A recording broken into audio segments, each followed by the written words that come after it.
Hoy hemos invitado a todos y a todas a una conferencia sobre la reforma constitucional. Y a la invitación le pusimos reforma constitucional o contrarreforma. Y el compañero también va a dar una pincelada a las diferentes modificaciones que han habido en el país a la Constitución y la va a comparar un poco con lo que ha sido este mamotreto de reforma constitucional, que fue el fruto del acuerdo de dos personas, Leonel y Miguel Vargas, se pusieron de acuerdo en qué era lo que había que modificar, qué era lo que había que establecer en esa Constitución, y entonces modificaron la Constitución. Y el compañero, que es la persona indicada ahorita, va a explicar y a informar las cosas que nosotros entendemos que son retrocesos y las cosas que nosotros creemos que no están como debieran ser, y sobre la forma que nosotros creemos que se debe modificar la Constitución. ¿Con qué método? Bien, lo dejamos entonces con el compañero Vargas.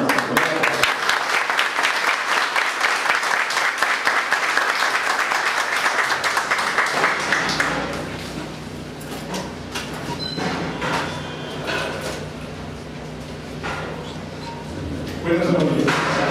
Me alegra infinitamente poder estar con ustedes y compartir algunas ideas respecto a la vida constitucional reflejada en los procesos de modificación de la Constitución que ha tenido la República Dominicana desde 1843 hasta el 26 de enero del 2010. Mire, yo le confieso que mi pretensión hacia adentro, la más importante, la que más admiro, es que pudiéramos hoy hacer el recorrido histórico.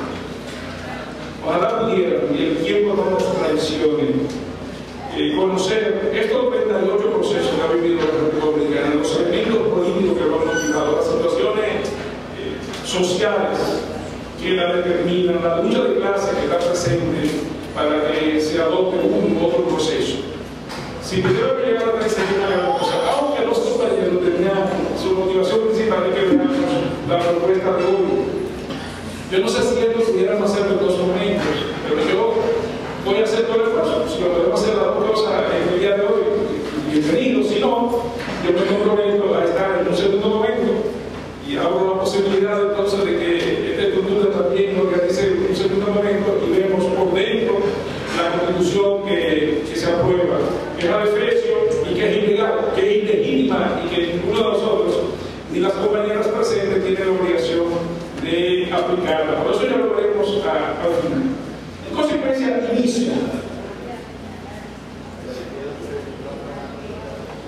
Vamos a ver la reforma constitucional que se ha dado en el país en la llamada Primera República, 1844-1865.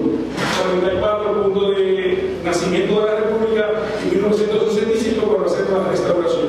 Que para algunos historiadores, yo no soy historiador, en mi campo agronómico y del derecho, yo asumo la restauración como la más significativa y probablemente primera independencia dominicana.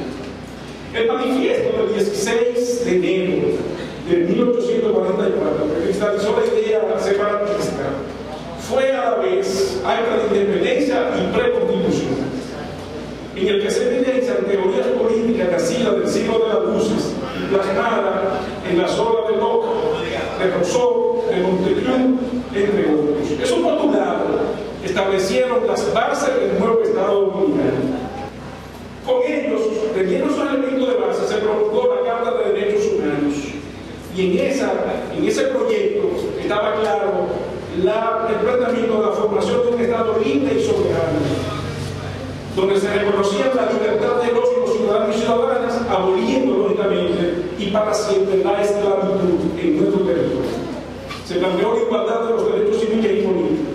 Asimismo, se crea, y esto hay que poner la atención importante, la Junta Central Gubernativa, que estaba integrada por 12 miembros que resumían todos los poderes hasta que se formara o se aprobara la Constitución dominicana. Para octubre de 1844 ya se contaba con el proyecto de Constitución. El artículo primero de ese proyecto establecía con claridad que los dominicanos constituían una nación libre, independiente y soberana, bajo un gobierno civil, republicano, popular, representativo, electivo y responsable. En medio de las luchas por enfrentar la invasión de los haitianos, surgieron en el país diferentes movimientos con criterios encontrados, normalmente.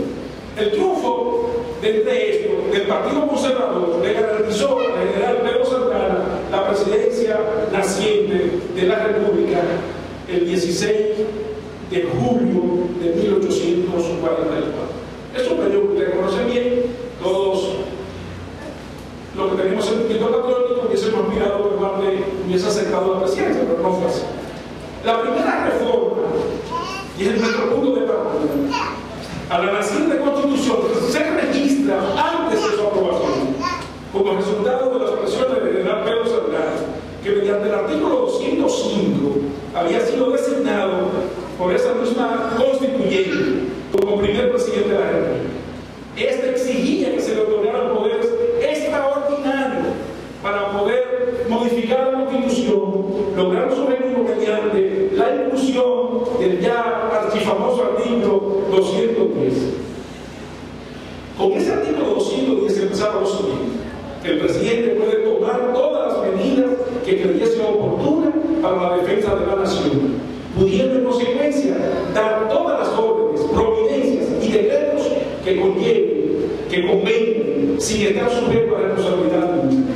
Ahí nace, de hecho, el antecedente del artículo 55, que ustedes saben todo lo que produjo en el país, y ese artículo 55 lo vamos a encontrar hoy como artículo 128 de la nueva Constitución. Así entonces, pudiéramos decir que esa Constitución, donde nace la República, tiene una duración de 10 años. Sobra decir que en noviembre se aprueba en San Cristóbal, y pasamos entonces a la primera modificación. Ya, si dejamos en términos filosóficos ese paso de Pedro Santana de conseguir que se aprobara el artículo 110. La segunda Constitución de la República se ubica en 1854. La Constitución de San Cristóbal tuvo 10 años de vigencia, y a pesar de que institucionalizó la República, tuvo desde el principio la oposición del clero católico. Clero que tenía mucha influencia en la sociedad. Asimismo, tuvo oposición de los sectores liberales, que no aceptaron nunca la inclusión del artículo 210, que revestía de legalidad a los abusos del Ejecutivo, y en particular del presidente de la República. Entonces, es en junio de 1854 se promulga la segunda Constitución de la República.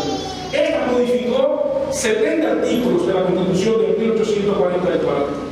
Entre lo que se destacaron, lógicamente, la supresión del artículo 210, la creación del cargo de la vicepresidencia, la limitación de la facultad del Poder Ejecutivo, igualmente la limitación a las funciones del Ejecutivo, lo que fue el requerimiento hecho a este para que sus decisiones recibieran la aprobación del Senado consultor.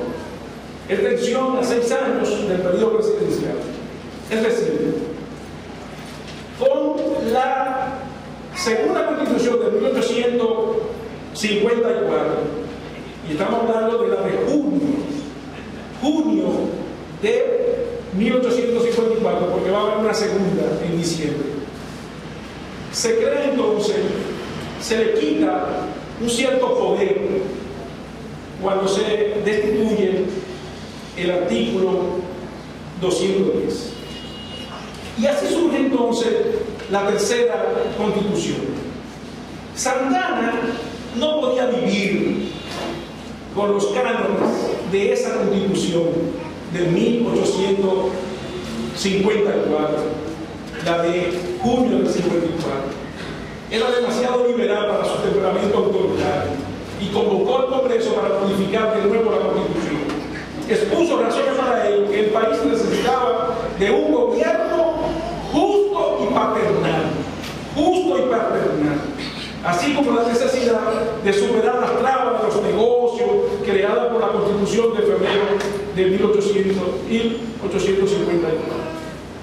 En diciembre de 1854, entonces se aprueba una segunda modificación, tercera, la segunda de ese año, para justificar sus arbitrariedades y acomodarlas a los intereses particulares. Fíjense bien, en ese siglo, el siglo XIX, vamos a tener muchas situaciones como esa, con modificación de la Constitución, que se van a dar con un proceso sumamente acelerado.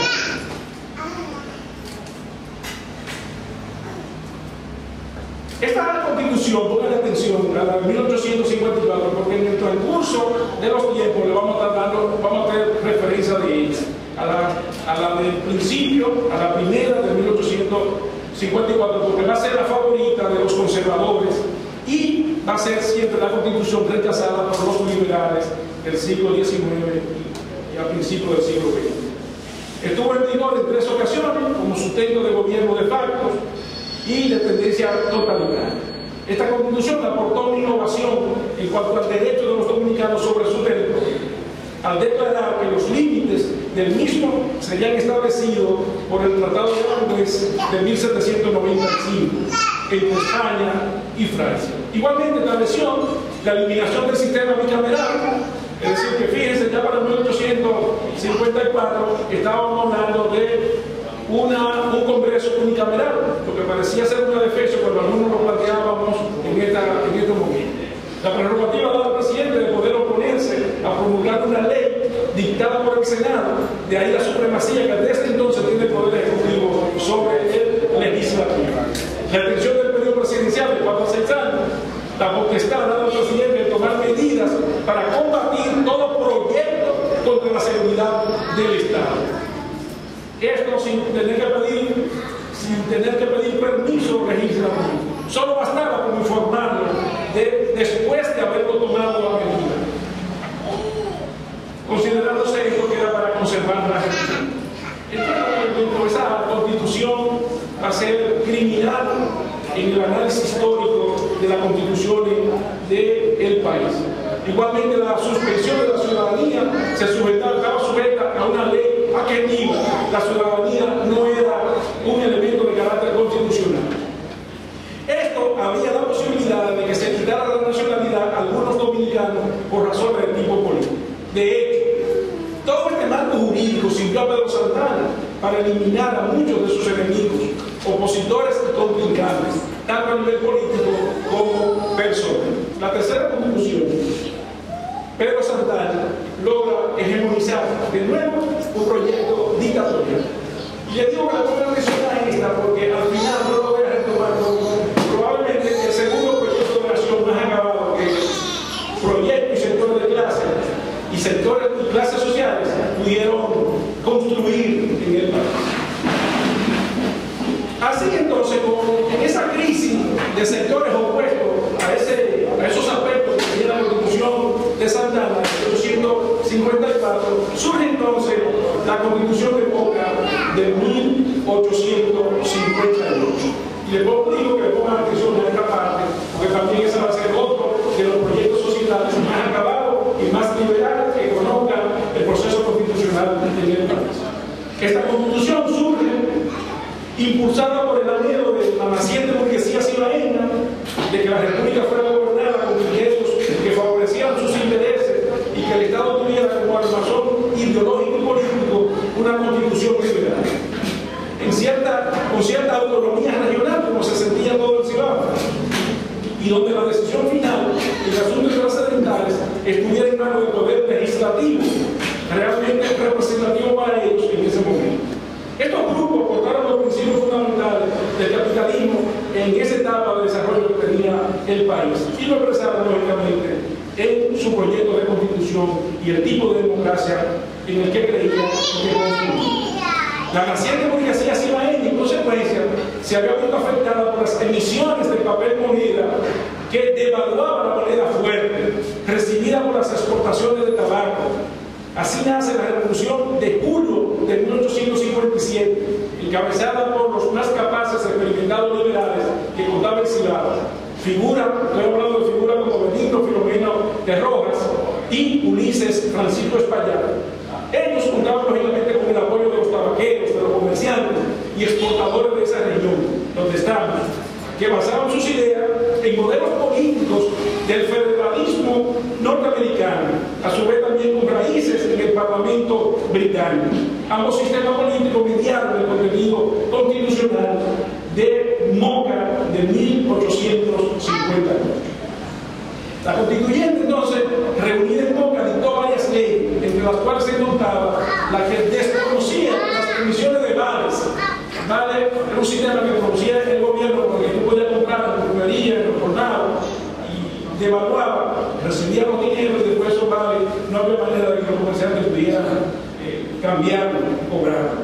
Asimismo, esto fue hecho por el gobierno de Buenaventura Báez.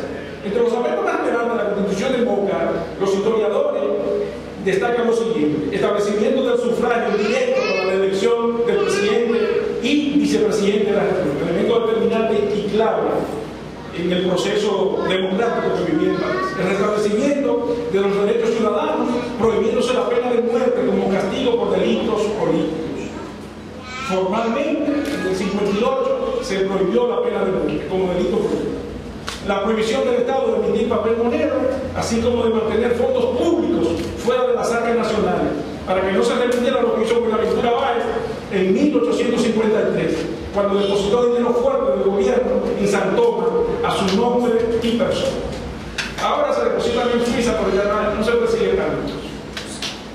Bueno, esa constitución del 58 de Moca liberal, Santana no se quedó con los brazos cruzados de los sectores conservadores liberales y produjeron entonces 6 meses después, en diciembre del 58, produjeron entonces su constitución, que lógicamente querían oponerla y la opusieron en su contenido y en su accionar a la Constitución Democrática del 58 de Moca. Entonces hay que poner atención porque a veces los historiadores nos hablan, nos hacen referencia de la Constitución del 58 y ahí tenemos que tener precisión porque en el mismo año hubo 2 constituciones, una liberal de avanzada para la época y otra conservadora que van a defender Báez y Santana. El 7 de julio de 1858 estalló un movimiento contrarrevolucionario cuya dirección asumió el general Pedro Santana. Este movimiento contrario al gobierno instalado en Santiago de los Caballeros lleva a Pedro Santana a ocupar de nuevo la presidencia de la República el 27 de septiembre de 1851. Lo que este aprovechó para declarar abolida la Constitución de Moca y poner en vigencia su texto favorito, la Constitución de 1854. Ahí viene entonces la anexión a España, realizada por el general Pedro Santana, interrumpió la vida constitucional de la República Dominicana. Santo Domingo se convirtió en provincia española y por tanto quedó sometida a su régimen especial, según determinaba el artículo 80 de la Constitución de la Monarquía Española en 1845, vigente en ese momento. El hecho cierto de que el pueblo dominicano había gozado ya durante algún tiempo de su independencia, con el consiguiente desarrollo del sentimiento nacional y las diferencias del régimen político que le separaban de España, tuvieron como consecuencia que, pocos meses después de proclamarse la anexión, empezaron el descontento y se iniciaron las sublevaciones. Ustedes conocen el papel jugado por pueblos como Moca, como Santiago, como Guayupín, como El Cercado. Fueron casos concretos de la oposición al régimen español, hasta que la sublevación del 16 de agosto de 1863 en Capotillo permitió la organización de un verdadero alzamiento nacional que, después de muchas vicisitudes, puso fin a la dominación española de 1865 y culminó con la restauración definitiva de la República Dominicana. Bueno, yo creo que ustedes saben lo que para mí significa y para todo lo que hacemos vida revolucionaria, que aspiramos a vivir en un Estado de Derecho en el país. El hecho histórico de la restauración para nosotros es probablemente la primera independencia en sentido concreto. El tipo de revolución que se dio, efectivamente, cuando los descalzos, los sin armas, enfrentaron uno de los imperios más desarrollados que tenía el mundo en ese momento, el Imperio Español, y lo dejó. Y restauraron nuestra República Dominicana. Por eso, cuando se habla de la espada de Luperón, o todo todos los hombres y mujeres que participaron de ese proceso. Nosotros los dominicanos debemos sentirnos orgullosos y orgullosas de cada hombre que participó en ese proceso y debemos venerarlo como patriotas en su justa dimensión. Y si aquí algún día se hace justicia en términos de que si es verdad que tenemos tres padres de la patria, es como injusto que Gregorio Luperón no aparezca. Tal vez saben que nosotros no asumimos la defensa de un hombre y de una mujer particular. Nosotros sabemos que son los pueblos los que hacen los procesos. Las revoluciones solo hacen los pueblos. Siempre habrá algún símbolo que se puede expresar en hombre y mujer, pero son los pueblos, en definitiva, los únicos que tienen capacidad para hacer eso. Así nosotros entonces nos adentramos a la Segunda República. Y estamos hablando de 1875 hasta 1891. La Segunda República, lógicamente la vamos a extender ahorita hasta el 16, cuando los intrusos norteamericanos llegan al país. Este segundo momento, en este periodo, conocido en la historia dominicana como la Segunda República, atención, se realizan 14 modificaciones constitucionales en el marco de 30 gobiernos, de los cuales 11 surgen por la vía de los procesos electorales y 19 fruto de sonadas, revoluciones y acuerdos políticos.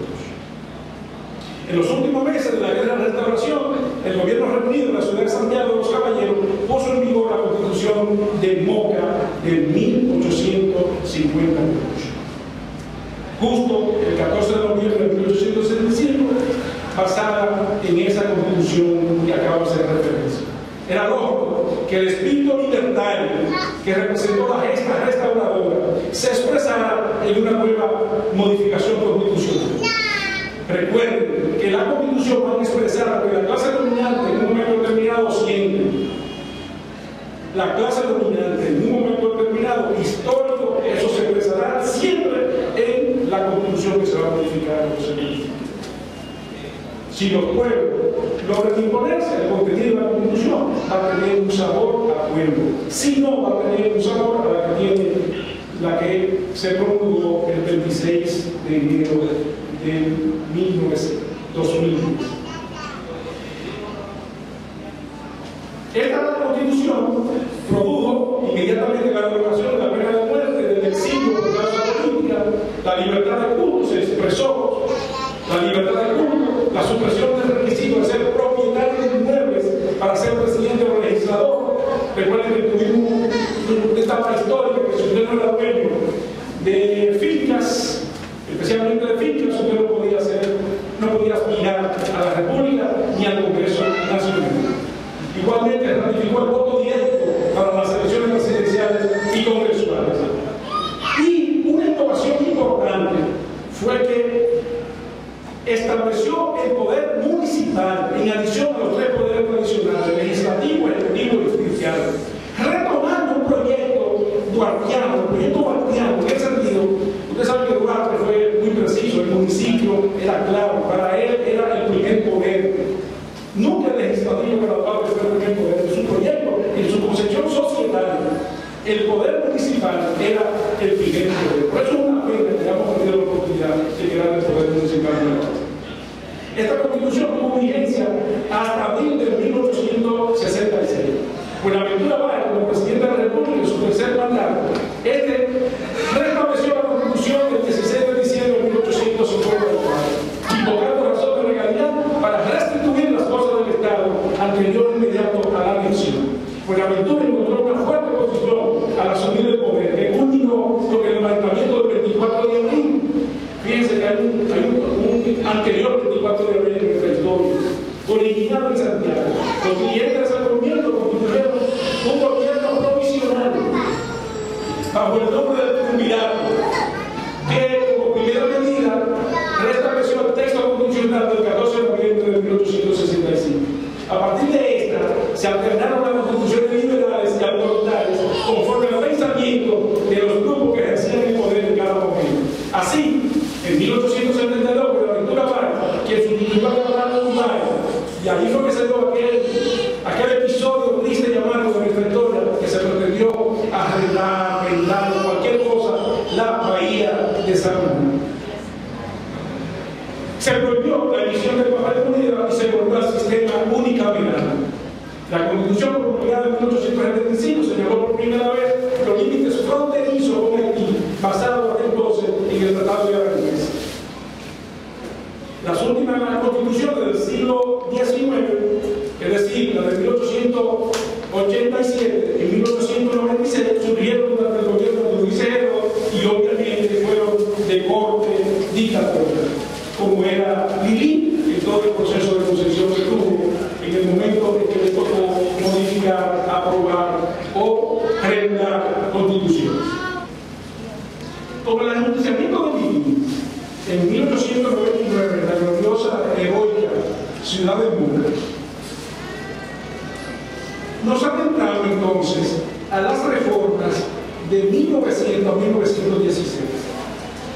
Durante este periodo de esos 16 años, se produjeron 13 gobiernos, hubo 9 revoluciones y 8 elecciones presidenciales.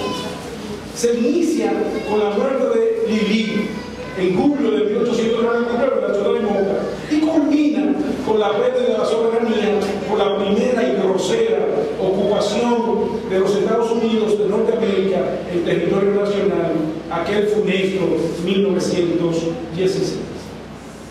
A la muerte de Lili quedó vigente la Constitución de 1896, en la que por su carácter despótico, dictatorial y antidemocrático no se sentían expresados los sectores dominantes de la sociedad en ese momento, haciéndose necesaria su modificación de cara a un nuevo siglo. El 20 de noviembre de 1899, el gobierno provisional de Horacio Vázquez convocó a una asamblea constituyente a fin de preparar su texto que derogara la constitución del gobierno de Lili. Se preparó un documento, pero no se promulgó dado los acontecimientos políticos convulsionados que sucedieron. En el 1902, el corto gobierno de Juan Isidro Jiménez fue derrocado y se dispuso que se mantuviera en vigor la Constitución de 1896 para convocar un año después un nuevo Congreso Constituyente. Pero el gobierno de Horacio Vázquez, que había hecho la convocatoria, fue derrocado y el de Morales Languasco, que lo sustituyó, decidió regirse por la Constitución de 1896. El esfuerzo que se le ha hecho, entonces se reanudó. A la llegada de Ramón Cáceres a la presidencia de la República se hizo una nueva convocatoria de la Constituyente en febrero de 1907 y se aprobó un texto que fue promulgado por Ramón Cáceres en septiembre de ese mismo año. Sin embargo, esa Constitución de 1907 fue muy cuestionada por todos los sectores de la vida nacional porque la misma casi no superó en su contenido a la de 1896, que era en la primera revolución de la de 1852. Y solo introdujo algunos cambios de fondo, como consignar la abolición de la pena de muerte, muy importante en ese momento, símbolo de la dictadura. Se ampliaron los derechos políticos y se permitió la creación de cortes de apelación y la asignación de funciones de casación a la Suprema Corte de Justicia. Por razones propias de inestabilidad política, esa modificación no satisfizo las expectativas, lo que provocó que pasado apenas 5 meses desde su promulgación, el propio presidente Ramón Cáceres convocó extraordinariamente de nuevo a una modificación de la Constitución. Esas elecciones para esa modificación se celebraron en 1907 y la Constituyente se reunió en la ciudad de Santiago, donde estamos, el 20 de noviembre de ese año. El 22 de febrero de 2008 se sancionó la nueva Constitución, que fue promulgada el 1 de abril de ese mismo año. Si usted la lee, en ese año, en ese siglo XIX, la verdad que la cosa que sucedía, y ya entrando al siglo XX, las modificaciones se daban por 5 meses, 6 meses, 8 meses, un año. Difícilmente la expresión que se vivió de 1844 a 1854 jamás se volvió a vivir en la vida, en eso, hasta que nos adentremos ahorita a la etapa contraria, cuando lo pasemos por Trujillo, que fue más comedido y actuó más en función de los intereses políticos y personales que tenía, porque ahí la lucha fue más limitada por la dictadura de Trujillo. La Constitución del 8, yo le digo que le pongan atención a lo que voy a decir, porque es un cuasi de los constitucionales, de los estudiosos del mundo de la Constitución, de que esa Constitución de lo marca un referente histórico en la vida republicana, un referente histórico de importancia. Esta es una de las constituciones más importantes de la historia de nuestro sistema jurídico. Permitió el establecimiento del sistema bicameral en el Congreso, aunque se mantuvo la elección de los legisladores por vía indirecta. Se abolió el cargo vicepresidencial. Tuvo mucha influencia de la doctrina de Rousseau y sirvió de base para normar en gran medida las esferas políticas, y esto es lo más importante del proyecto constitucional, la esfera política, económica, jurídica y territorial de la República, abriendo con ello las puertas para que en el país se introdujeran importantes cambios en esa área. Por ejemplo, en base a esta constitución que se estableció entonces, se aprueban leyes adjetivas como la siguiente. La ley 4845 sobre la organización de los tribunales, por primera vez se organizan los tribunales en el país, y los procedimientos de casación. Igualmente, todo lo que tenía que ver se norma el recurso de casación. Se crean 2 cortes de apelación. Igualmente, la ley del notariado, la ley de habeas corpus, la ley de la libertad bajo fianza, la ley sobre el cobro de impuestos fiscales a entidades y personas extranjeras y la ley de policía de 1902. Es decir, es a partir de la Constitución donde toda esta ley vino para dar respuesta a las necesidades que tenían los sectores dominantes del país. Cada una de ellas respondió siempre a un interés que tenía la clase que gobernaba y que dirigía la nación dominicana. Pero crea un armazón en el orden jurídico, en el orden económico, en el orden político. De ahí que los estudiosos del mundo de la Constitución la establecen como un referente importante. Llegamos al 16 y se da entonces la intervención 1916-1924. La República Dominicana, como resultado de esa intervención militar, dejó de tener gobierno propio y el país fue regido por militares norteamericanos desde noviembre de 1916. Esto es importante porque eso nos da una luz de por qué que Leonel y Miguel se reúnen solos y tomaron la decisión. Ustedes ven como que la cosa se nos repite. Bueno, viene la intervención militar. Con la ocupación, todas las leyes dominicanas quedaron sin vigor, excepto cuando no estuviesen en conflicto con los fines de la ocupación. Así se pensaba. No se registra en este periodo modificación de la Constitución porque no la tenemos. El gobierno militar asumió las facultades ejecutivas y legislativas, dirigiendo la administración pública, designando y destituyendo funcionarios, dictando sus órdenes y disposiciones que afectaban al gobierno dominicano, dictó disposiciones de carácter general y obligatorias que se llamaban las órdenes ejecutivas, que tenían la categoría de leyes en función de su ocupación, con una de las cuales se disolvió el Congreso Nacional. Asumió el poder militar desplantando el ejército dominicano y poniendo en manos de sus marines el control del orden público. Dirigió la economía del país, creando, cobrando y emitiendo obligaciones a nombre del país. Controló las relaciones internacionales. Ese periodo concluye el 23 de septiembre de 1922, cuando se firma el acuerdo de evacuación y la toma en posesión el 1 de octubre de ese mismo año por Juan Bautista Vicini Burgos como presidente provisional.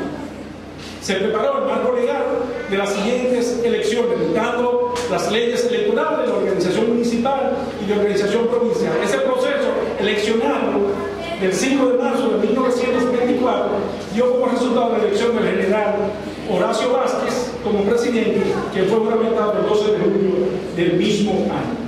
No me metí en el sentido de la reacción del pueblo durante la ocupación, porque no es el elemento que nos ocupa. Sí le digo que no hubo un día en que la malsana ocupación gringa no recibiera el castigo, no recibiera la oposición, no recibiera la decisión de dominicanos y dominicanos que le mostraron siempre su oposición. Que no fue al azar, que no fue de manera voluntaria que el imperio termina yéndose de aquí, sino que es el fruto de un pueblo que se organizó alrededor de eso y logró sacar el imperio. Fuera los norteamericanos del territorio nacional, se conoce el periodo entonces de 1924 al 30, que se conoce como la desocupación estadounidense e instalación de la dictadura comunista. Es el periodo en que Horacio Vázquez va a jugar un papel importante que le va a hacer las alfombras para que llegue la férrea y desgraciada dictadura de 30 años de Rafael Leónidas Trujillo Molina.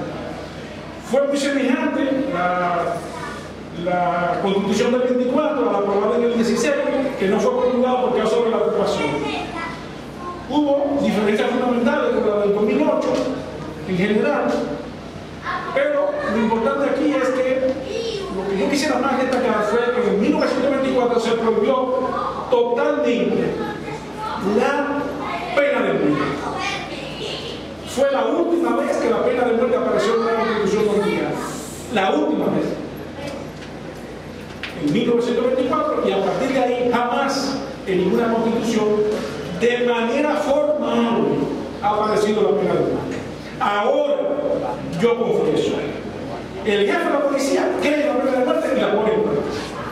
De verdad. Y cree la pena de muerte desde el punto de vista clasista. ¿Por qué él quiere que Ramosito vaya a ver? Pero el delincuente él quiere que lo vea. A pesar de que podrán juntar 100 delincuentes variados y no le van a hacer daño a la sociedad, que lo que hizo Ramosito Báez. Pero en la concepción del jefe de la policía, lógicamente la pena de muerte, Ramosito no es válida. Para Leonel tampoco, pero para Leonel la pena de muerte,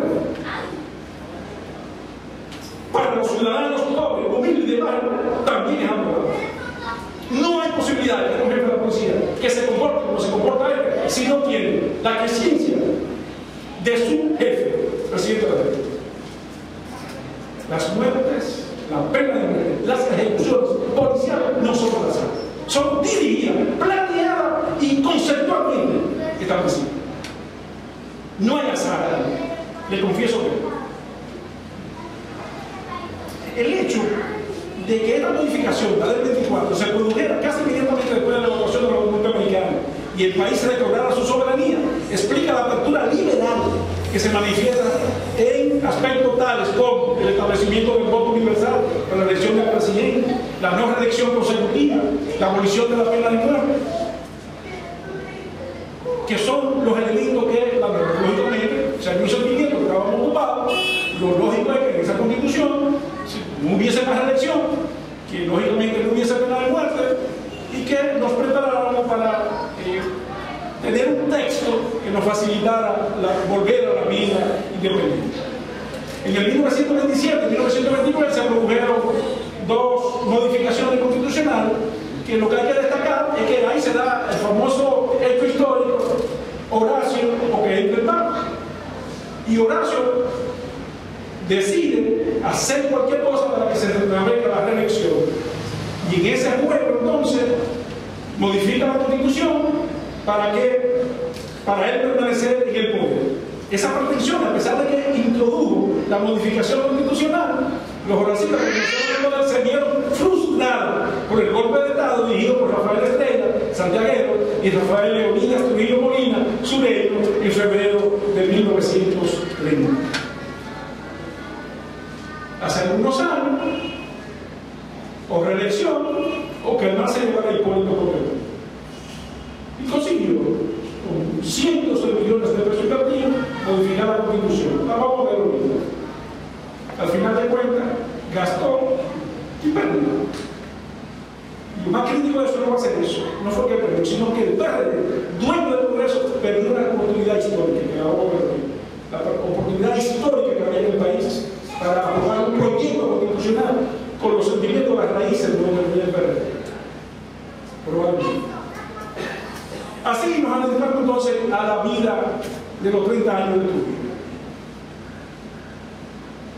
Aquí hay muchos jóvenes que probablemente van a quedar sorprendidos para cuando veamos lo que sucedió en la dictadura. Desde el punto de vista constitucional, nos vamos a encontrar en sí diciendo lo siguiente: un instrumento usado desde el punto de vista político por Trujillo para sus intereses en un proyecto societal de carácter personal, como casi todos los proyectos dictatoriales.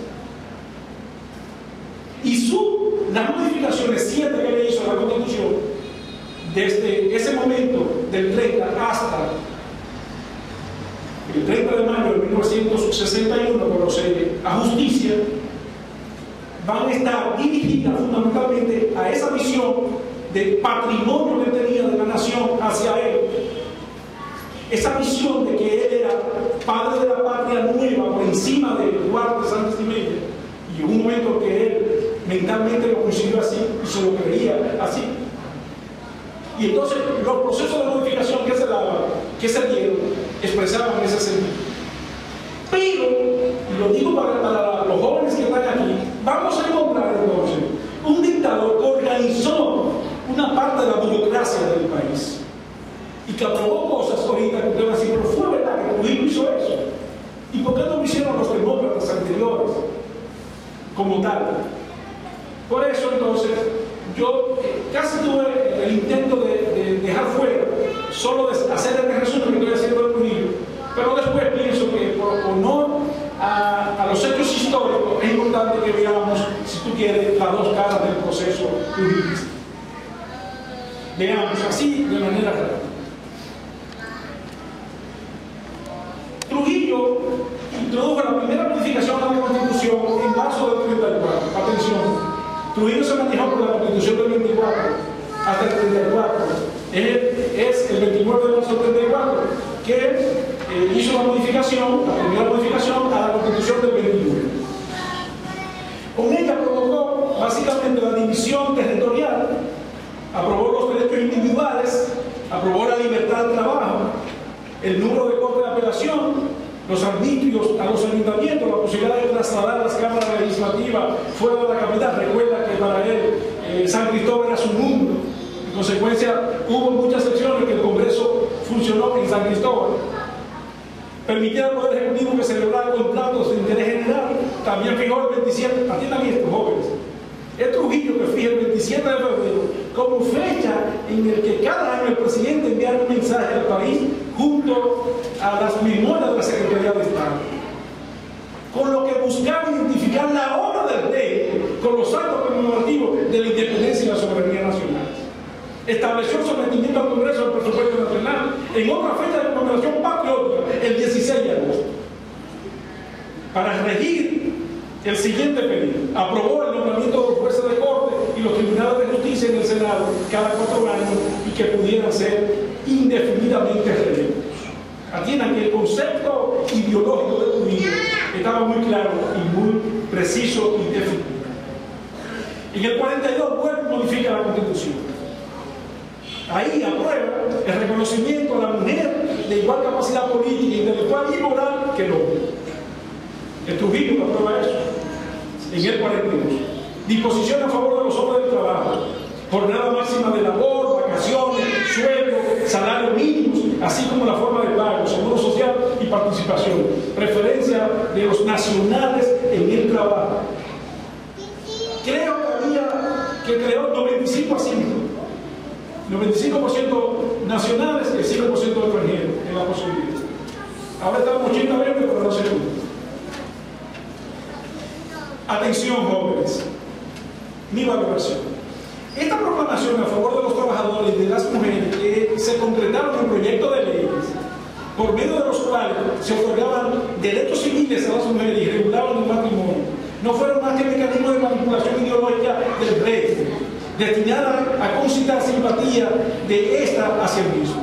Las leyes laborales votadas, atención, por la tiranía, se aplicaban a las empresas e instituciones que entraban en competencia con las del dictador o con las de sus colaboradores.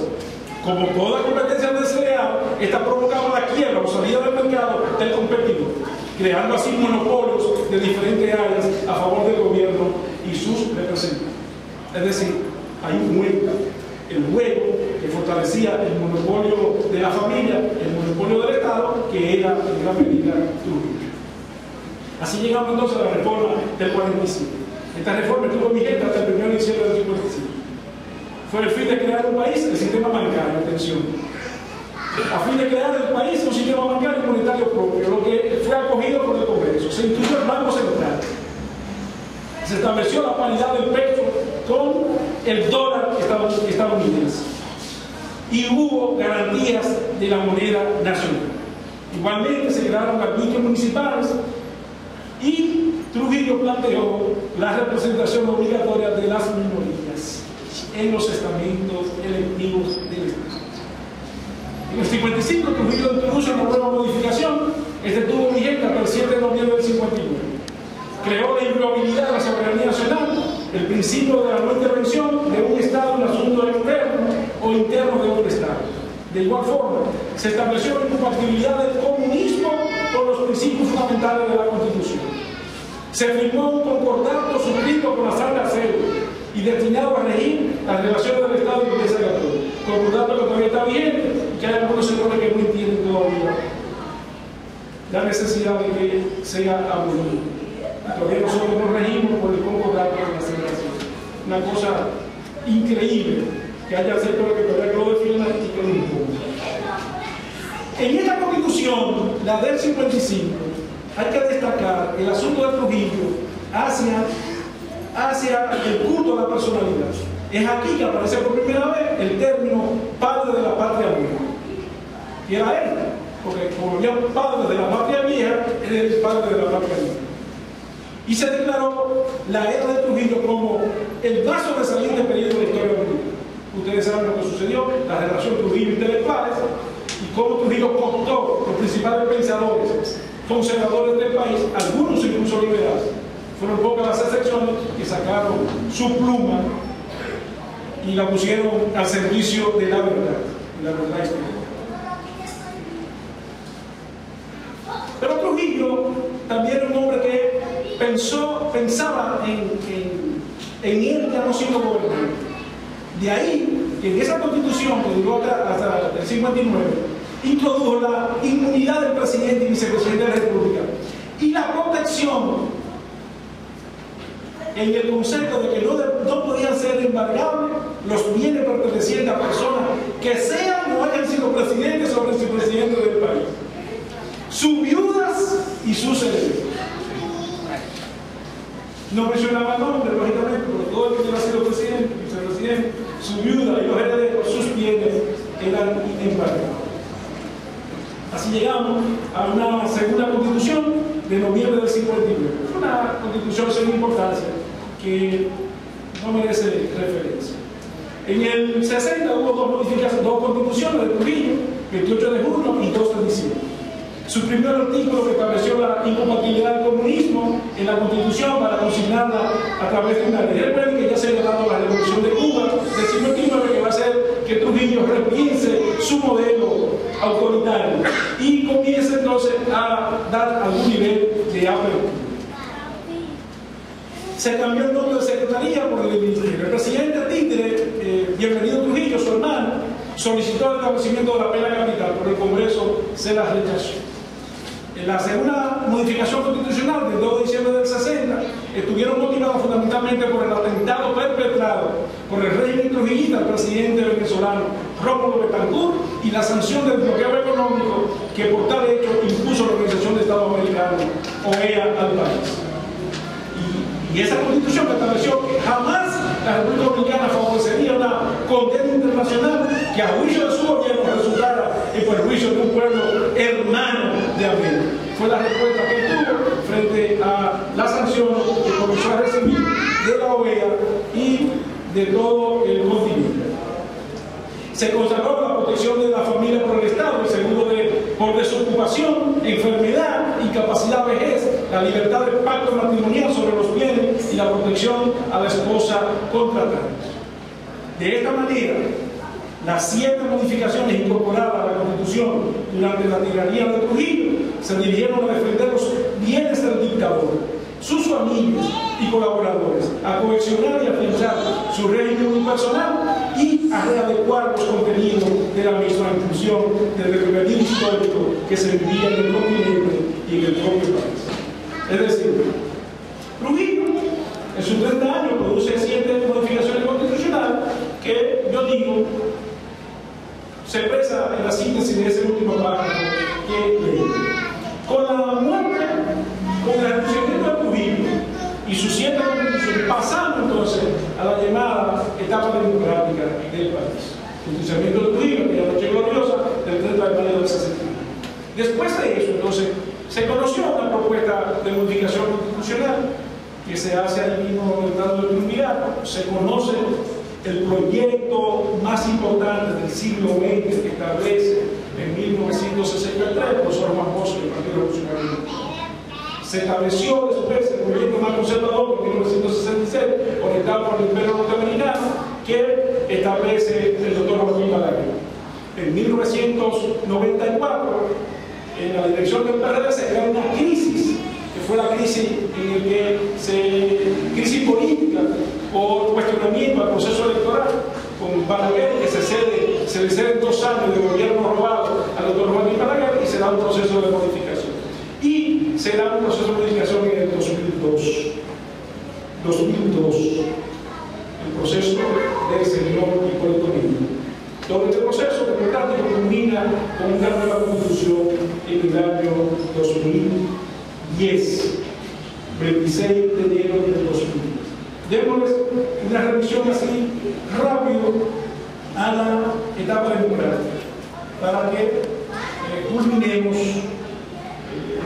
planteando algunos elementos respecto a la nueva constitución. El 29 de diciembre de 1961,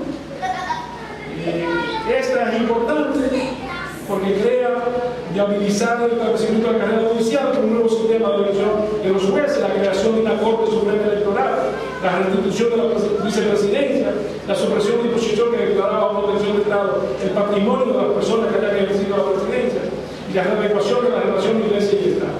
Este proceso del 29 de diciembre del 61 fue dirigido por el doctor Joaquín Balaguer, que lógicamente hizo su readecuación y dio cierta apertura en el marco de la situación en que vivía el país. Lo más importante entonces es la Constitución del 27 de abril de 1961. Por eso yo me río a veces cuando oigo incluso a candidatos del PLD que están diciendo, están retomando a voz. Y hubo gente que en el proceso de modificación del 2010 planteó que había que retomar la Constitución de 1961. Demagogia pura, o no conocían, o no habían leído, o no sabían lo que era la Constitución de Bush. Estuvo vigente hasta septiembre de 1961, cuando fue sustituida por la de 1961. El profesor Juan Bosch, por el Partido Revolucionario Americano, fue elegido presidente con el mayor porcentaje de votos conocido en la historia electoral dominicana, 58.7%, en toda la historia democrática del país. El de más bajo porcentaje registrado es el doctor Joaquín Balaguer en 1966, con apenas un 39% del total de los votos validados por la Junta Central Electoral. Recuerden que en esos momentos no existía la doble vuelta y no existía la exigencia del 50% más uno para legitimar presidencia. Este proyecto de Juan Bosch, aprobado con 186 artículos que instituían el principio de democracia y de justicia social. Entre otros, por ejemplo, se estableció el derecho a la huelga de los trabajadores y las trabajadoras, la libertad de enseñanza.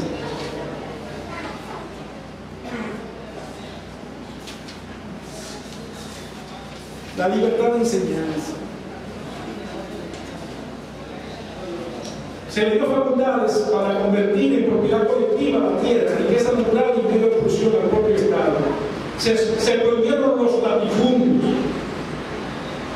Se prohibieron los desahucios y desalojos a las personas dedicadas a la explotación agropecuaria. Se estableció el deber del Estado de protección del matrimonio, la familia, la maternidad y la infancia. Se estableció la soberanía. Atención, se estableció que la soberanía residía únicamente en el pueblo y se ejerce por intermedio de los poderes reconocidos por la presente Constitución.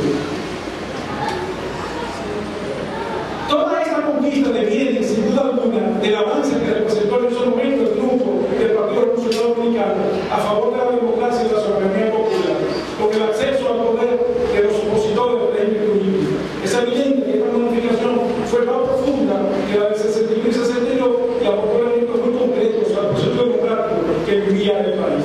La Constitución de Bosch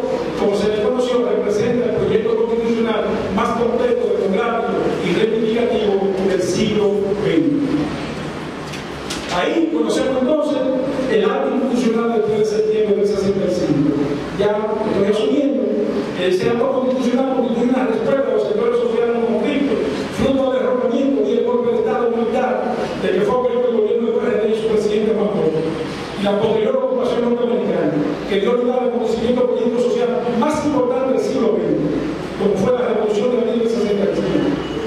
Esta se inició como guerra civil y siguiendo el retorno de la constitucionalidad y el respeto a la voluntad popular, y luego se convirtió en guerra patriótica al enfrentar los 42.000 marines norteamericanos que por segunda vez en el siglo XX invadían la patria del mar.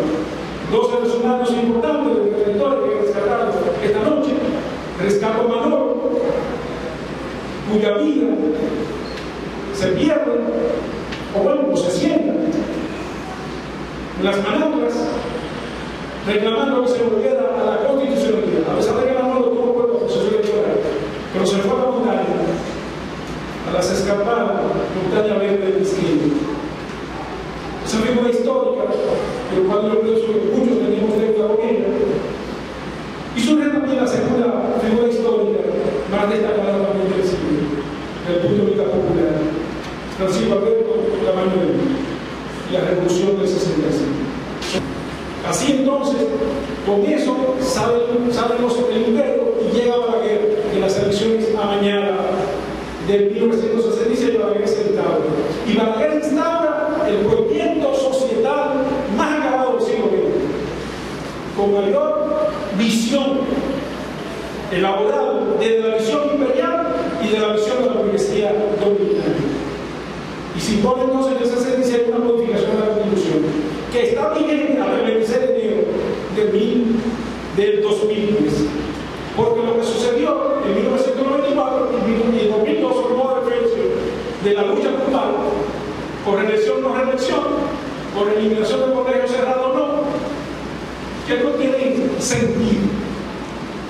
El PRD, la del 94, son las clases dominantes las que finalmente se ponen de acuerdo y deciden modificar la Constitución para establecer un tránsito de 2 años a favor de Balaguer a partir de la lucha que había en las calles, y que los sectores dominantes decidieron que no deben seguir. Y lógicamente la estructura política que podía motivar e impulsar no, con Peña a la cabeza, asumió una posición exageradamente conservadora y se conformó con que Peña recibiría los 2 años posteriores que nunca se dio.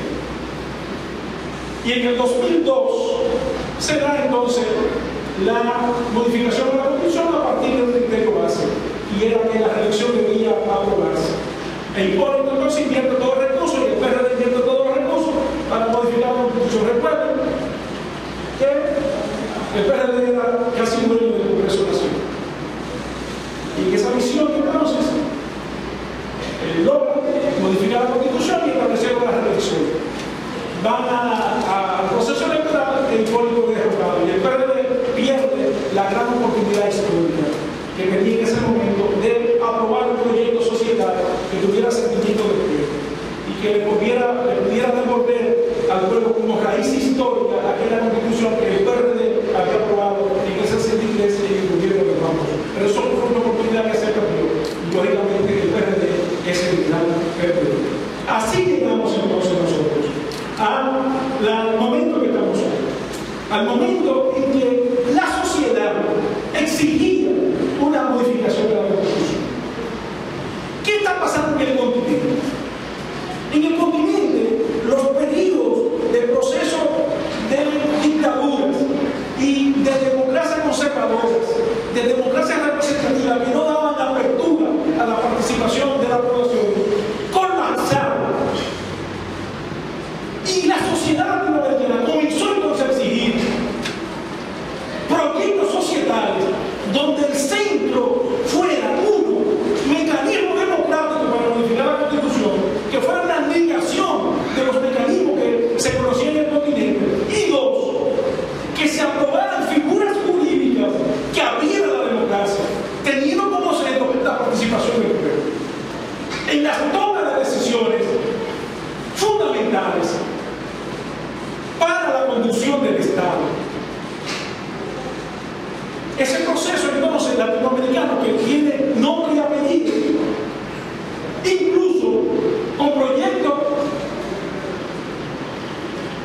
participación democrática, como la constituyente, en países donde no necesariamente gobernaban sectores altamente liberales, como el caso de Colombia, que sí también van a encontrar otros espacios y otras historias, como los casos venezolanos, o como los casos bolivianos, como los casos ecuatorianos. Es en ese momento en que la República Dominicana entonces se aboca al conocimiento de una modificación de la Constitución. Y tenía que hacerlo. Era obligado. Era que el esquema constitucional que creaba la normativa jurídica ya no podía responder a la necesidad que tenía el capitalismo y la clase dominante en el país. O sea, no es de manera al azar que Leonel Fernández, el PRD, porque es reformista, se abocan a la necesidad de la Constitución. Es que no tienen respuesta a la inversión extranjera en el marco constitucional. Es que no tienen respuesta a la crisis de lo que está sucediendo con el medio ambiente con la Constitución que tenemos. No tenían respuesta a eso. No tenían respuesta al proceso de privatización que se vivía en el continente. En la Constitución tenían trabas. Entonces, obligatoriamente, las clases dominantes del país se vieron obligadas a producir una constitución. Y vino la lucha entonces. Vino la lucha de cómo la modificamos. La Asamblea Revisora establecida en el capítulo 13 de la Constitución nuestra, la que yo creo que la que está vigente, no es el viviendo de lo que está vigente, establecía que la Asamblea Revisora era la que podía modificar la Constitución. Bueno, se desarrolló todo un proceso en el país de clamor de que la Asamblea Revisora le quedaba corta, porque eso era poner en mano del poder constituido la modificación de la Constitución. Y el pueblo hoy en la vía democrática reclamaba que fuera el poder constituyente, que solo lo da el artículo 2 de nuestra Constitución, se lo da al pueblo y solo el pueblo puede ser constituyente. Por eso entonces, las clases dominantes deciden concertar y aprobar una constitución. Pero fíjense lo siguiente. Yo he hecho un ejercicio y he hecho una revisión del 43 al 2010 y encuentro lo siguiente. Por primera vez en la historia constitucional dominicana, tantos sectores sociales se involucran en el tema de modificación de la Constitución. Si ustedes vieron, nosotros mismos nos encontramos con Santana, con Páez, con los liberales, y tú no sientes una participación de sectores organizados en la historia reclamando otro tipo de modificación de la Constitución. Yo le puedo decir que eso no es lo que vivió la sociedad dominicana en los últimos 15, 10 años. No fue eso. Y otra cosa. Hoy yo le digo a ustedes que habían 13 proyectos societales de modificación de la Constitución. 13 formulados incluso desde los sectores académicos, algunos de ellos. Y hoy encontramos el proyecto de modificación de la Constitución elaborado por primera vez por un congresista, Darío Gómez, de esta región, de ahí de Santiago Rodríguez. El primero que elaboró de manera formal un proyecto y lo sometió de modificación de la Constitución. Ya veremos después, ya veremos después los nombres, por su contenido. Pero hay un legislador que decide hacer una propuesta global de modificación de la Constitución.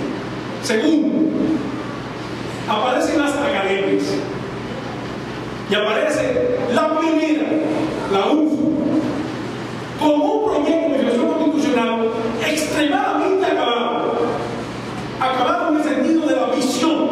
La UFU es un proyecto social que se refleja nuevamente en un proyecto de modificación de la Constitución. Aparece la UAS, la atención jóvenes.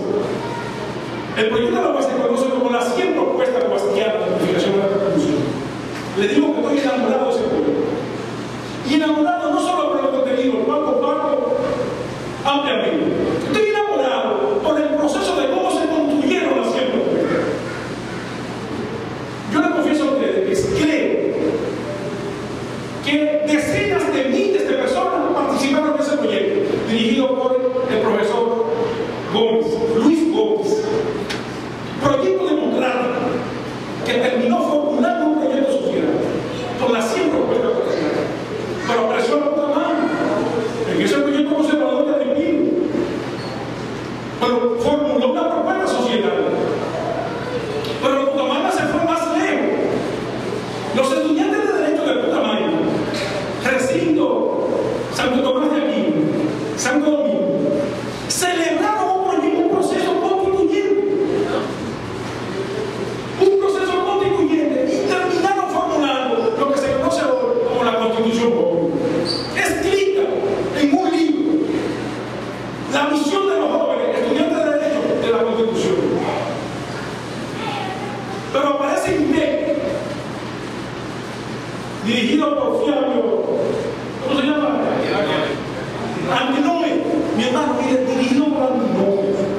Líganse el proyecto que presentó INTEC, la visión democrática, progresista de la sociedad, igual que las 100 propuestas básicas.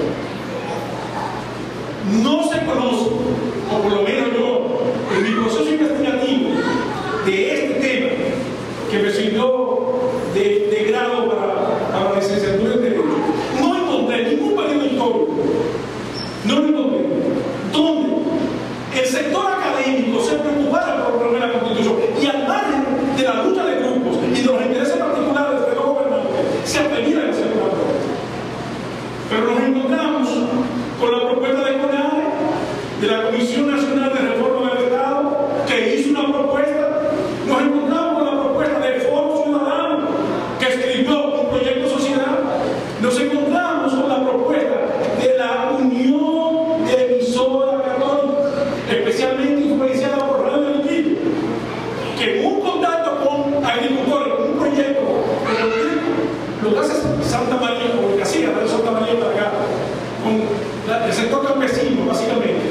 Eso hace Radio del Equipo en el sur, y convocaron un encuentro y discutieron lo que ellos terminaron diciendo, la propuesta de modificación constitucional en la visión de la Iglesia, de las emisoras católicas y su influencia en sectores sociales y trabajadores. Nos encontramos con un proyecto elaborado por el Encuentro Norte-Sur de Solidaridad, Leo Almanzar ahí, que es de los pioneros del movimiento Norte-Sur. Se convocó a por lo menos 600 jóvenes, mujeres y hombres, y se metieron un fin de semana en Mao y produjeron un proyecto de sociedad de modificación de la Constitución Dominicana. ¿Cómo trabajadores, dirigentes populares, dirigentes políticos de avanzada, de izquierda, revolucionarios, concibían el proceso de modificación de la Constitución metodológicamente y cuál contenido tenía que darse? Pero me encuentro también con la propuesta oficial. Recuerden que Hipólito nombró una comisión que le llamó el decreto 410-01, y esa comisión produjo un proyecto de sociedad vía un proyecto de constitución. Y lógicamente la propia consulta publicada por el doctor Leonel Fernández produjo entonces por lo menos metodología para modificar la Constitución. ¿Qué es lo que quiero decir? Que la sociedad no está exenta de esto, que a diferencia de otros momentos históricos donde la lucha se daba porque se eliminara la reelección o no, o la vicepresidencia o no, o la pena de muerte o no, aquí no. Aquí está parte de la academia, se metieron en esto. Es que tenemos cuatro academias que pusieron a sus cerebros a pensar en función de esto. Es que tenemos el movimiento popular vinculado a esto. Es que tenemos congresistas vinculados a esto. Es que aquí tenemos la charlatanería de un presidente que pone y hace una consulta y miles y miles de personas participamos en los talleres convocados por Leonel Fernández. Bueno, entonces, ¿cuál es nuestra indignación? Nuestra indignación es que al final de cuentas el gobierno decide que la cosa no puede hacerse como las mayorías pensaron. Le confieso y reviso, esos 13 proyectos de constitución, todos, sin excepción, todos, orientaban que la modificación de la Constitución en el momento histórico que vive la República Dominicana debía hacerse por la constituyente por los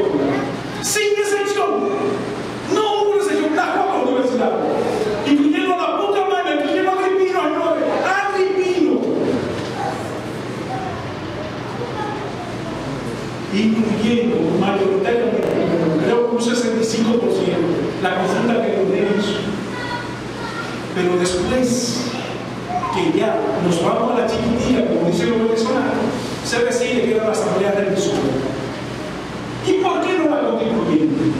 Porque sencillamente los sectores de poder detuvieron quieto la constituyente. Sencillamente eso. Y entendieron que ese Congreso corrompido, ese poder constituido, le daba mayor seguridad para producir esta defensa de constitución que tenemos hoy. Es que la visión que tengo de él es la siguiente. Y ya voy a terminar la pregunta. Ese proyecto de constitución no lo es ni podrá ser mi constitución. La Asamblea Nacional, en función de Asamblea Revisora, no tiene calidad constitucional para conocer y aprobar una nueva constitución, como lo ha sido la especie, según se establece en el título 13 de la actual constitución, no de esta, sino la que esta pretende sustituir, por lo que sus resultados son y serán nulos. Esos resultados serán nulos. Son nulos.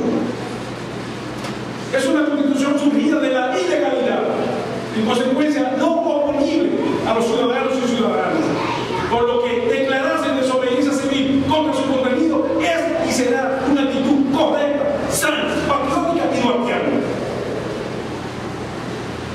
Y digo, aunque resulte poco probable, por lo menos por ahora, la Suprema Corte de Justicia deberá, en algún momento de la historia constitucional, al actuar con apego al justo derecho, acoger como bueno y válido los recursos que se incoaron para que declarara inconstitucional la ley que convoca a la Asamblea Nacional, declarando nulidad todo el proceso.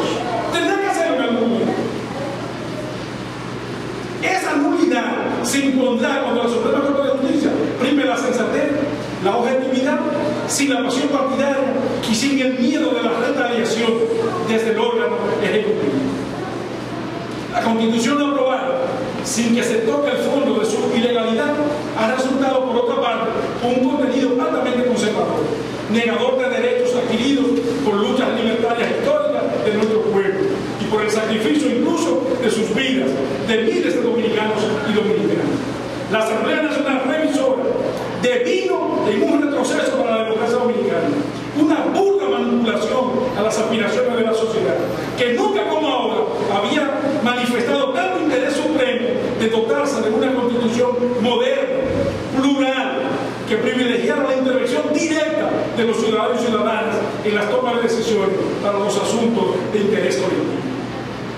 Una constitución que se colocara a la vanguardia de las corrientes constitucionalistas del siglo XXI en nuestro continente, abriendo paso a figuras jurídicas como el referendo revocatorio, la rendición de cuentas, la función del poder municipal, electoral, de contraloría, de la ciudadanía, así como todo lo referente al medio ambiente, la ecología y los recursos naturales. Una constitución con visión colectiva de la función pública, sin el peso determinante del presidencialismo, y en la que ciertamente la soberanía nacional le corresponde al pueblo, el mandante, y no al mandado del presidente, que aquí la cosa como al revés. Aquí el mandado es el mandante, y el mandante es el mandado. No se lo puede seguir. Y cuidémonos, porque si esto sigue así, estamos a la puerta de la dictadura. De verdad, esto no es juego. No es juego lo que se está viviendo en la República Dominicana.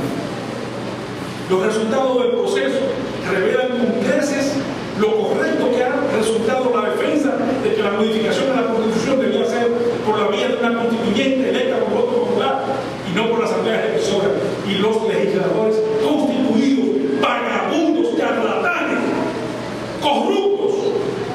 No podía ser. Un Congreso así no podía producir una constitución con estos cánones como hoy requiere el continente. Realmente, la nueva constitución es un tollo provocado por las cúpulas corrompidas del PLD, del PRD y del Partido Reformista Social Cristiano. Y sus aliados, los Eduardo María, y lo que se deriva por ahí. Y santificado por los cuasi legisladores Leonel Fernández y Miguel Núñez, que en definitiva fueron los que decidieron los elementos nodales de las contradicciones que entre la burguesía había surgido. Yo digo entonces, este cuadro político me indica una cosa: debemos prepararlo para reclamar en las calles desde ya la necesidad de la convocatoria de una asamblea constituyente por voto popular que proclame una nueva constitución con sabor y mandato del pueblo. Creo que ese es el camino. En síntesis, jóvenes, le digo con mucha tristeza y alegría, primero que podemos, este recorrido nos dice, aquí ha habido alrededor de 5 proyectos societales empezados en constitución. El proyecto lógicamente duartiano de 1843-44, el proyecto conservador de 1854, que va a servir en todo el recorrido como sector conservador, el proyecto liberal de 1858 de Moca, que va a servir como punta de lanza para las ideas liberales de ese momento, el proyecto de 1908, por todo lo que implicó el armazón histórico, político, jurídico para la nación dominicana, el proyecto bochita, PRDista, del 63, y el proyecto societal del Imperio Norteamericano y el doctor Joaquín Balaguer en 1966. Y esto, que yo no quiero asumir como un proyecto existente, yo me voy a quedar como que es un proyecto ilegal, ilegítimo, que hay que combatir, y que un día este pueblo, en las calles movilizadas, retomará y determinará que eso no tiene validez, porque fue hecho en la ilegalidad. Muchas gracias.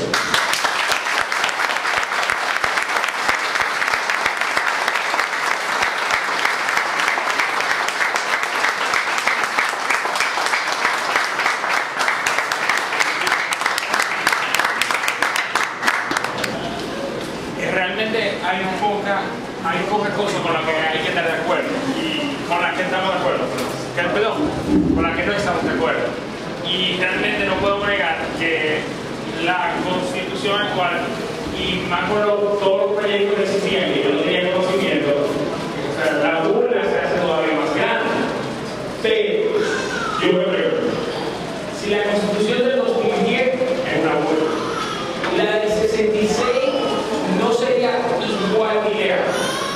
Entonces, el llamado a desobediencia civil frente a la Constitución sería más efectivo que un llamado a un conocimiento civil de la Constitución, que eventualmente daría que si la gente, o sea, si la gente se ve más, vamos a decir, más empoderada de querer cumplir la Constitución, va a tener más necesidad de querer cambiarla, y por lo tanto no van a ser solamente esos proyectos que salen de academia, que nosotros los de derecho tenemos mucho contacto con el derecho constitucional y de una vez queremos ya modificar eso, porque salen de ciertos sectores que en general tienen más, o sea, más contacto con lo que son con lo que es el constitucionalismo, por tanto desean una modificación a enseñarle la misma Constitución, por mala que sea y por desastrosa y por ilegal que sea, al pueblo, para que esa misma conciencia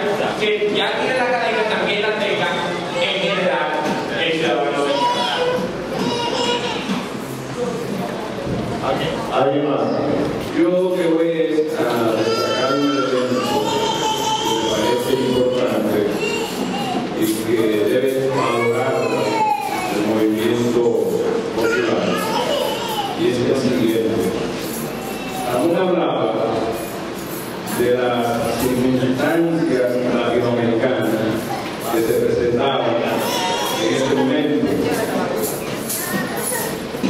para tratar de plantear el proceso nuestro en gran medida estaba empujado por esas circunstancias, pero me parece que se olvidó el siguiente elemento: los procesos de reforma constitucional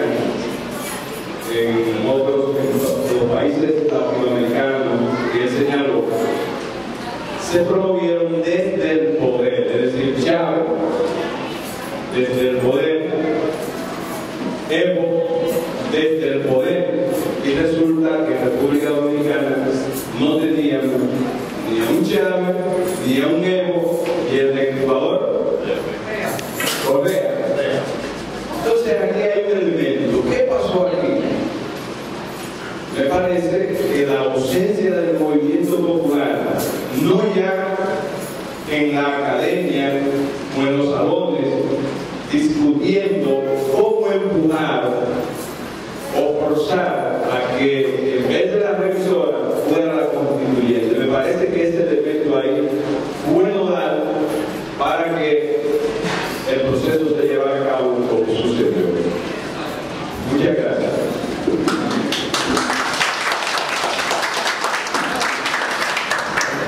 Sí, bueno, yo quiero destacar un elemento nuevo que existe en la nueva Constitución, que es en lo que respecta a la iniciativa de ley.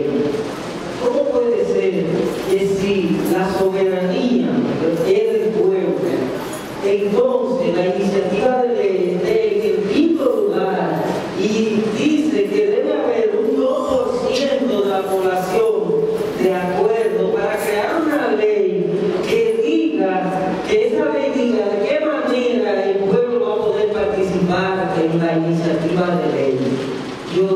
Eso me dejó a mí demasiado sorprendido. Digo, esto no beneficia en nada al pueblo, porque es difícil, se la pone.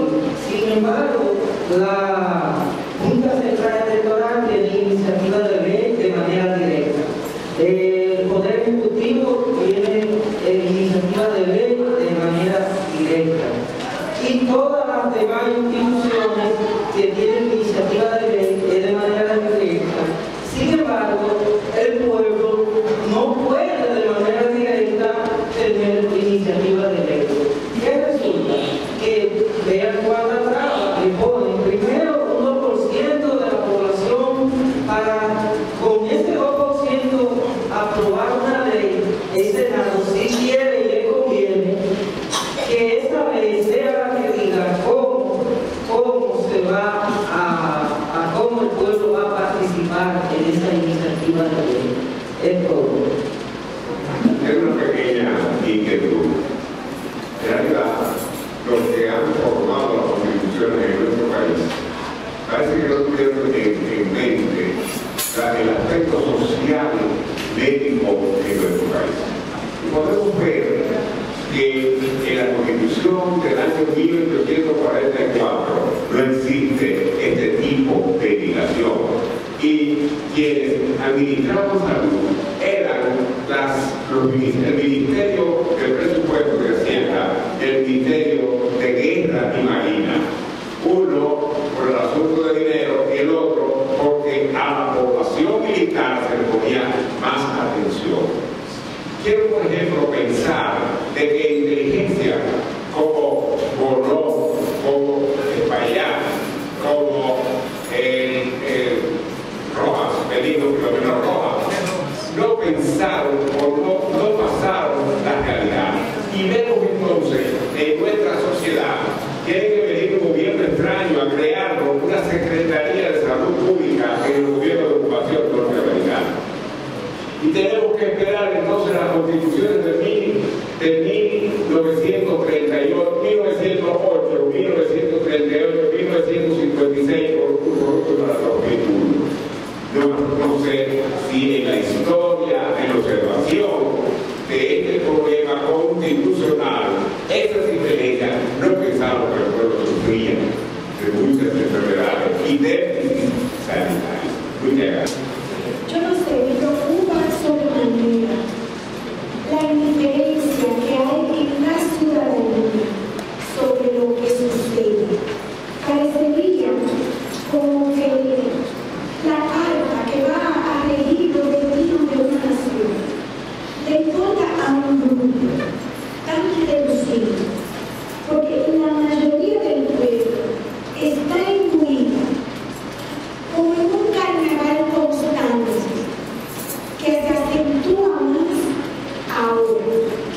en la universidad también.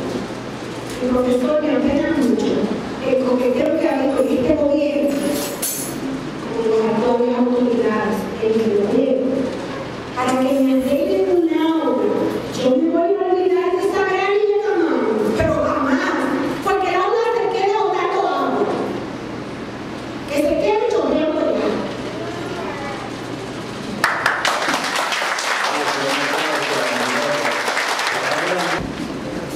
Gracias, buenas noches. Ya que el doctor Cantizano habló del aspecto de la salud, yo debo decirle, como decía Ramón, que hay un nuevo orden también establecido en el mundo referente a la cultura y se ha creado otro modelo a nivel internacional que ahora se llama derechos culturales.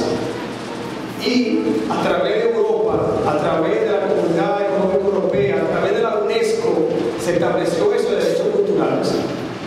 Aquí en la República Dominicana existe un organismo alternativo de la cultura que estamos creando que se llama Red Dominicana de Cultura Locales, que es un espacio a nivel nacional, con representantes de instituciones y artistas de la cultura. Resulta ser que cuando estaba ese proceso, nosotros nos encontramos de que real efectivamente estaban los derechos culturales también en la propuesta del presidente, que no existía eso de derechos culturales en la Constitución Dominicana, pero utilizaron así con punto y coma lo establecido en la Constitución venezolana y ecuatoriana. Ahí no hubo propuesta. Y nosotros, los simposios que hicimos en la Universidad de La UAS, pues llevamos la realidad a la realidad dominicana. Hicimos una propuesta de 3 días con propuesta sobre derechos culturales y protección al artista para la realidad dominicana. Quiere decir que lo que pasa es que la UNESCO envía unos fondos aquí incontables. La Comunidad Económica Europea también desembolsa unos fondos para la aplicación, para la cultura de la República Dominicana. Entonces esos fondos también tienen que ser percibidos por el Estado, en este caso los gobiernos de turno. Entonces, real efectivamente, no solamente en salud, en el aspecto social, sino que también en la cultura, real efectivamente pasa la situación. Bueno, yo me pongo de acuerdo con los últimos 3 comentarios, totalmente. El comentario del doctor Cantizano, la brillante profesora, supongo profesora, ¿dónde está? Ya me pongo usted, me tocó el algo. Y de Almanza, del rango cultural. No desperdicio ninguno de sus planteamientos, los hago míos. Desgraciadamente no puedo expresar como ellos, porque ellos son los especialistas en eso. Comparto su preocupación. Pienso que sí, Carlos. O sea, creo que si nosotros nos educamos, no habrá desobediencia civil. La desobediencia civil no se decreta, se construye. Y lógicamente nosotros, para poder que el pueblo logre la desobediencia civil, que lo entienda que es un derecho adquirido que nosotros tenemos que constitucional. Y lo podemos hacer, lógicamente tenemos que educar. Hay que educar en función del contenido, de la definición, del proceso que se vivió, de la falsedad, del engaño, de contenido que pueden ser saludables, pero de negaciones que uno dice, pero es que no es posible. El pensador alemán que planteó que la Constitución podía ser un pedazo de papel, en vez de Balaguer, lo que dijo fue: si nosotros tenemos una Constitución y esa Constitución no se va readecuando a las necesidades que tiene el pueblo, termina siendo un pedazo de papel. Un pueblo como el nuestro hoy, cuyas arcas son robadas y que nadie niega eso, o sea, nadie niega la corrupción en el sector público y en el sector privado. Nadie la niega. Entonces, ¿cómo es posible que aprobemos una Constitución donde se le niegue la posibilidad que el pueblo exija la rendición de cuentas? Es que es imposible pensarlo. Pero ¿cómo decimos que el artículo 2 de la Constitución establece que el único soberano es el pueblo? Y que entonces tenemos un sistema democrático donde el pueblo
efectivamente podamos entender que la desobediencia civil es un derecho que nosotros tenemos.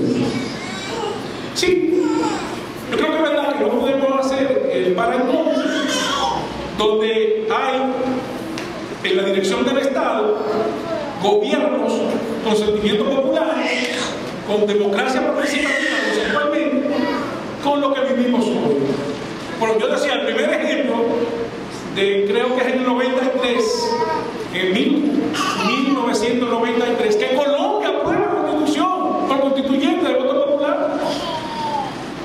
O sea que no, en el continente no solo tenemos la experiencia de los gobiernos democráticos y progresistas que han impulsado la participación de la población. Incluso yo lo digo, yo no estuve totalmente de acuerdo con el mecanismo de elección de Venezuela en la Constitución Constituyente. Creo que limitó participación de sectores importantes. Yo creía que Chávez, con el proceso revolucionario, podía abrir más el proceso constituyente. Yo no soy partidario per se de ese proceso que se dio en Venezuela. Creo que debió ser un poco más abierto. Sin embargo, se dio el proceso constituyente. Hermoso el proceso bolivariano, el proceso ecuatoriano. Hay toda una visión también en función de la presencia indígena en ambos estados que también le da cierta característica a los procesos. Y en el caso boliviano, también tiene el peso de la figura de Evo en términos personal y en términos de proyecto, en términos de conducta y en términos de ética, de él en particular, que también se refleja en un comportamiento hacia las cosas que desde ahí se pueden decidir. Sí, hay debilidad del movimiento social y popular, negarlo sería asumir una posición obtusa. Y los que estamos hoy con la responsabilidad de dirigir movimientos revolucionarios en el país, en este momento debemos ser autocríticos. Estamos viviendo un momento no bueno, estamos viviendo un momento en el que este movimiento lo tenemos en gran medida desmovilizado. Yo creo que autocríticamente, para que se retome este proceso, hay que corregir cosas. En el proceso todos tenemos, uno más, otro menos, algunas responsabilidades en esto.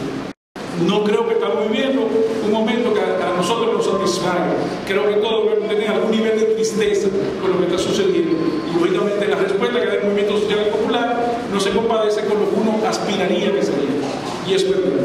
Y eso es un factor que determina el por qué se hace la consulta, la población decide y Leonel y Miguel Vargas le dicen: nosotros somos el Congreso y aquí se va a decidir lo que nosotros querramos, y no hay reacción de hecho movilizadora en el seno de la población. Alguna que otra cosa hicimos, pero no suficiente como para que el pueblo se fuera enrolando en bola de nieve y terminara provocando una reacción diferente de ellos. Porque la decisión de los haitises parecía una decisión inquebrantable. Parecía que era de los haitises, con los recursos que se manejaban, era imposible echar la medida hacia atrás. Solo fue posible por la movilización popular, por el poder del pueblo.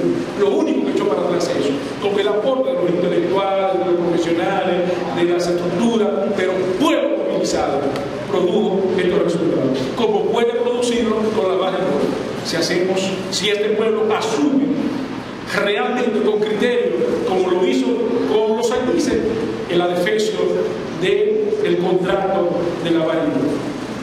Finalmente, todos nosotros aspirábamos a que la población pueda presentar proyectos de constitución, proyectos de leyes en el Congreso Nacional. Pero ¿cómo es que a nosotros, al mandante, se le va a prohibir que pueda presentar proyectos?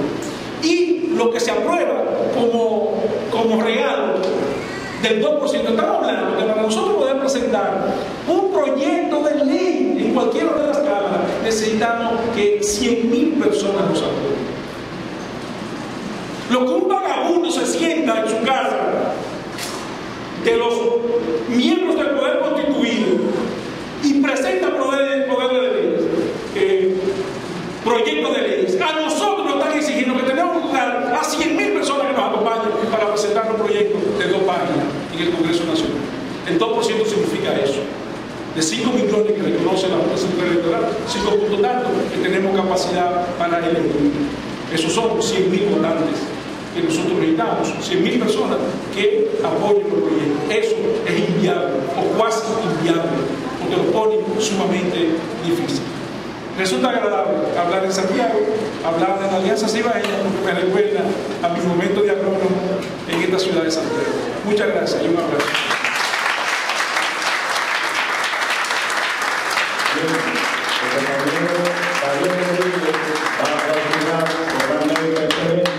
Y luego pasaremos entonces al paso.